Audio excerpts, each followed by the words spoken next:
अहम खबर आपको देंगे। कौमी असेंबली की कायमा कमेटी बराए रेलवे की ज़ेली कमेटी का इजलास हुआ है और इसमें यह बात सामने आई है कि लाहौर के अलावा बाकी तमाम स्टेशन के स्कैनर्स ख़राब हैं। तमाम के तमाम स्कैनर्स फारिग हो चुके हैं। रेलवे पुलिस हुकाम की जानिब से बताया गया है। मलिक सईद अवान हमें ज्वाइन करें, उनसे बात करेंगे। मलिक सईद अवान, बड़ी तशवीशनाक खबर है, क्या किया जा रहा है इस पर? जी बिल्कुल, आज रेलवे की ज़ेली कमेटी का इजलास जो है वो रमेश लाल की ज़ेर सदारत हुआ। इजलास में इंकशाफ किया गया कि railway station, Lahore railway station के अलावा बाकी तमाम स्टेशनों के लगेज स्कैनर्स खराब हुए हैं और सिर्फ रेलवे पुलिस हुकाम ने बताया कि सिर्फ एक लाहौर में लगेज स्कैनर काम कर रहा है, बाकी सारे के सारे फेल है।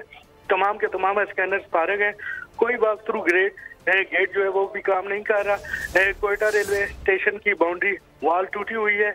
कमेटी का स्कैनर खराब होने पर शदीद बर्मी का इजहार किया है और कहा है कि जो स्कैनर लगे हुए हैं वो क्यों काम नहीं कर रहे, जिस पर रेलवे पुलिस का कहना था कि हमने कोशिश की सीसीटीवी कैमरे ले ले, स्कैनर से हमारी जिम्मेदारी नहीं है, रेलवे पुलिस के पास तो फंड ही नहीं है। सेक्रेटरी रेलवे बोर्ड कह रही है कि ये पुलिस का काम है। कमेटी ने जब पूछा तो पुलिस की जानिब से कहा कि ये हमारा काम नहीं है। जी ठीक है मलिक सईद, बहुत शुक्रिया आपका।